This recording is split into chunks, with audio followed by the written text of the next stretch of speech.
20 de abril de 2025, Domingo de Resurrección. Las lecturas del Domingo Pascual están tomadas la primera lectura del libro de los Hechos, capítulo 10, versículos del 34 al 43. La segunda lectura está tomada de la carta a los Colosenses, capítulo 3, versículos del 1 al 4, o la primera carta a los Corintios, capítulo 5, versículos del 6 al 8. Y el Evangelio está tomado de Juan, capítulo 20, versículos del 1 al 9. Como hacemos cada domingo, tomamos en nuestras manos la Biblia o el misal, hacemos una primera lectura atenta y pausada de los tres pasajes y pasamos a escuchar los comentarios.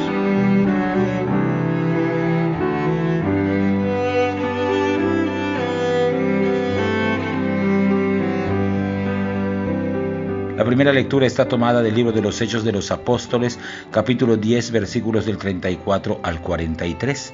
El libro de los Hechos de los Apóstoles será leído prácticamente en su totalidad durante el tiempo pascual, sea en las misas dominicales como en las de entre semana. Es un libro que camina increyendo.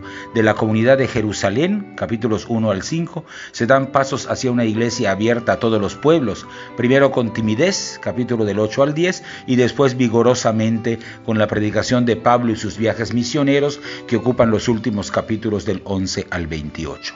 Y aunque con justicia Pablo es llamado el apóstol de los gentiles, es sin embargo Pedro el primero en bautizar a un pagano.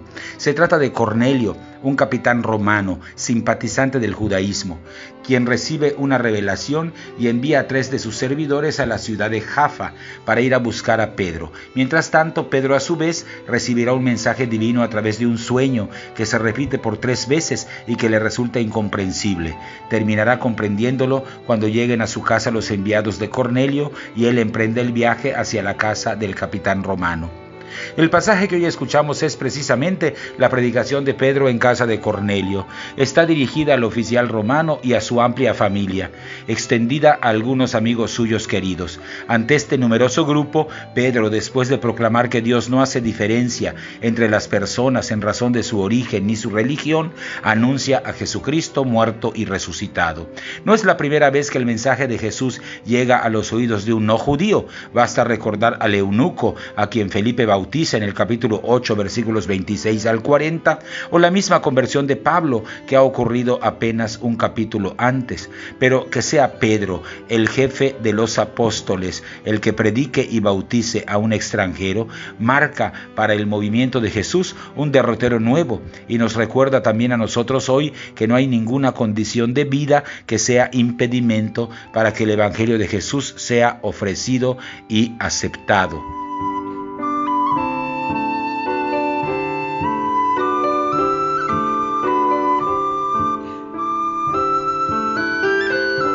La segunda lectura puede ser del Colosenses 3, 1 al 4.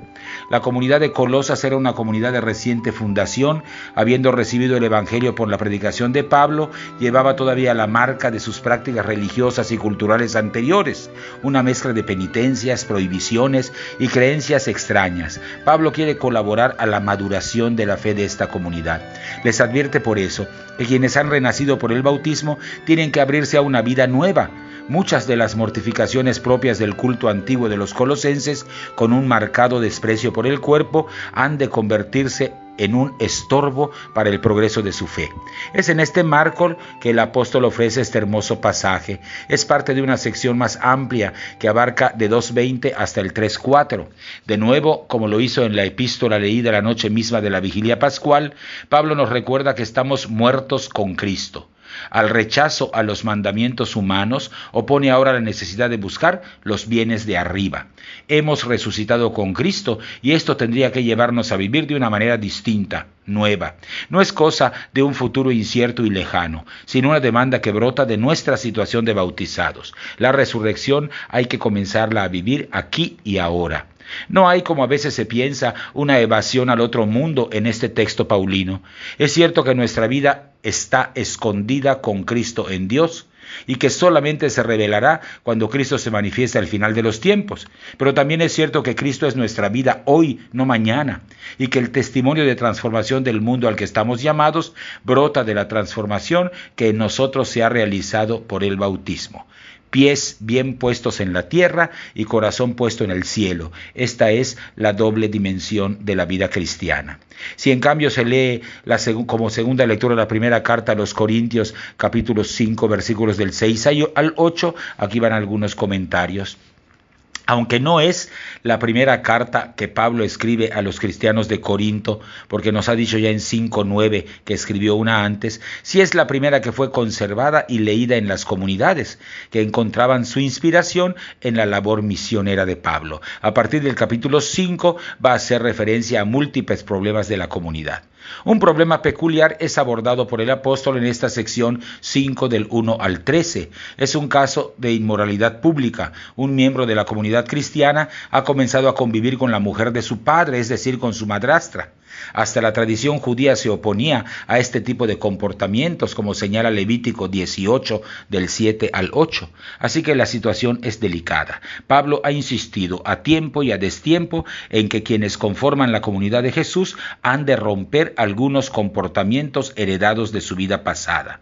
Extrañado por la pasividad comunitaria ante el caso, Pablo se ve obligado a aplicar medidas disciplinares con la pretensión de sanar la herida abierta por el transgresor. Este es el contexto del hermoso pasaje que nos toca escuchar. La comunidad como ente colectivo ha de ser consciente del papel misionero de su actuar. Es importante que los corintios sepan que la comunión auténtica entre los bautizados depende directamente del deseo y la intención recta de seguir a Cristo, no solo de palabra, sino con las acciones. La levadura aquí toma un sentido negativo, contamina toda la masa. La contrapropuesta de Pablo al daño que ha hecho a la comunidad, el mal testimonio que está siendo juzgado, es que cada cristiano ha de ser coherente con la naturaleza espiritual que ha recibido en el bautismo. La atmósfera pascual en la que vivimos le da un sentido pleno a estas palabras de Pablo. Cristo es en efecto el verdadero Cordero Pascual y la práctica judía de comer el pan ácimo se convierte aquí en un símbolo de la recta conducta cristiana. La supresión de todo pan fermentado implica estar comunitariamente atentos a vivir según el mensaje de Jesús, no solo a nivel personal, sino también a nivel colectivo.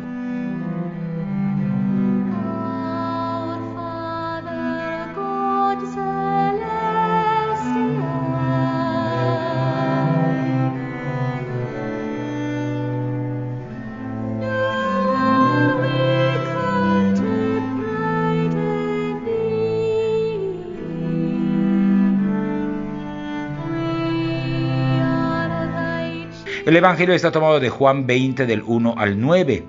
El pasaje del cuarto Evangelio que hoy se proclama es parte de una unidad más amplia, 9 del 1 al 18, en el que María Magdalena queda constituida como la testigo que se convierte en apóstol de la resurrección. En esta primera parte sobresalen, además de María Magdalena, las figuras de Pedro y del discípulo a quien Jesús amaba. Ellos nos dan la clave de la intención de este pasaje: dar el paso de ser simplemente testigos oculares de un acontecimiento a convertirse en testigos de la fe en la resurrección. Es el discípulo amado quien corre hacia el sepulcro y llega antes que Pedro, quien testimonia esta transición. Pedro entra y mira solamente una tumba vacía y los ropajes funerarios dispersos. El discípulo amado, en cambio, ve y cree. También el desconcierto de María Magdalena se convertirá en la indestructible fe de esta mujer que acompañó y quiso a Jesús como ninguna otra.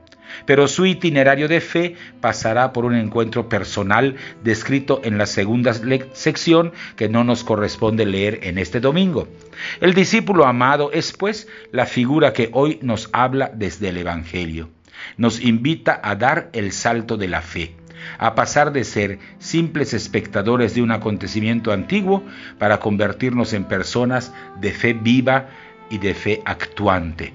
Si las fiestas pascuales no producen en nosotros esta transformación de fe, no nos han servido de gran cosa. Si el Evangelio de la misa vespertina se lee el pasaje de Lucas 24 del 13 al 35. Diré una última palabra con respecto a este evangelio. Lucas nos comparte en su evangelio un texto sorpresivo, las apariciones a los discípulos de Emaús.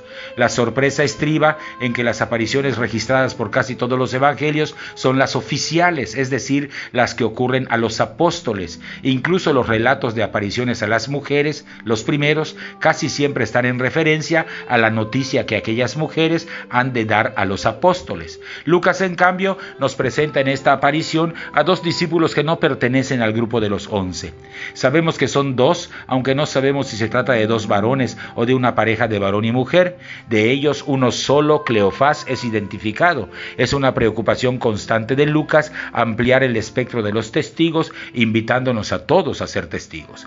El relato está construido como una gran catequesis. Un lugar especial ocupa la relectura de las escrituras antiguas y la fracción del pan como signos de la presencia de Cristo vivo en medio de la asamblea cristiana.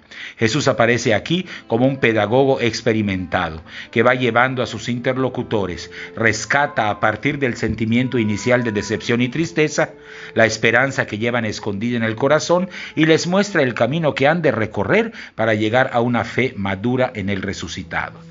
El camino culmina con la fracción del pan en la casa de los peregrinos. La vida sacramental de la Iglesia será el ambiente propicio para que los discípulos sigamos reconociendo a lo largo de los siglos la presencia del resucitado en nuestras vidas.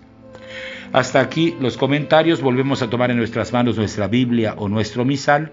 Hacemos un segundo repaso atento y pausado de todos los textos sugeridos por la liturgia y estamos ya listos para participar de la Eucaristía.